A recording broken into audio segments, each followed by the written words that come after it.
Архитектура.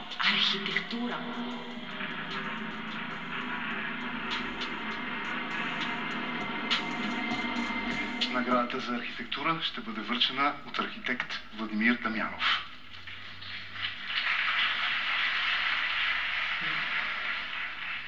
Вечер на всички, честит празник! Госпожо Фандъкова, драги гости, имам особената чест да връча наградата за постижения ярки постижения в областта на културата на двама прекрасни архитекти, наши преподаватели, наши учители, които успяха да направят една прекрасна книга.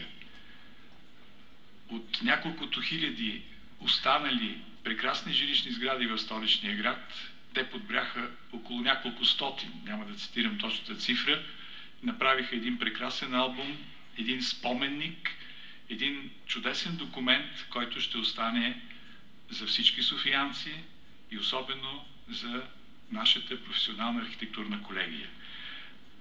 Мога да ви ги представя и с удоволствие връчвам тези две награди. Като една малка изненада, имам привилегията, чувствам привилегията, че можем да поднесеме и от името на Камарата на архитектите нашите скромни поздравителни адреси. Така че към наградата има и два скромни адреса поздрави специално от професионалната гилдия.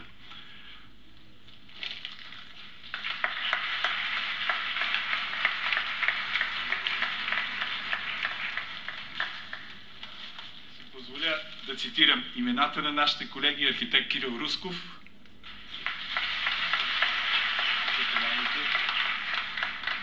и поздравителния адрес за професор доктор архитект Чавдар Ангелов.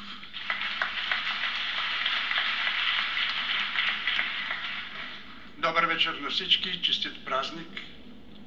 Искам да изкажа нашата благодарност заедно с моя колега професор Ангелов за голямото признание от Столична община, от Съюза на архитектите за нашият дългогодишен труд. Старите жилищни сгради на София, строени преди 1940 година, които влизат в тази книга, за която стана дума, са белег на бързото развитие на столицата след освобождението. Не е ли възхитително колко бързо в края на 19 и началото на 20 век, само за няколко десетилетия, нашата столица от едно съвсем, как да го нарека, почти село, се превърна за тези няколко години в един съвременен европейски град. И нашата цел беше с този албум, поне това, което до момента е запазено, да се запази и за в бъдеще. За съжаление, доста много и доста по-хубави сгради вече са изчезнали и можем да ги видим само от старите пощенски картички. Още веднъж благодаря на всички, които помогнаха за нашето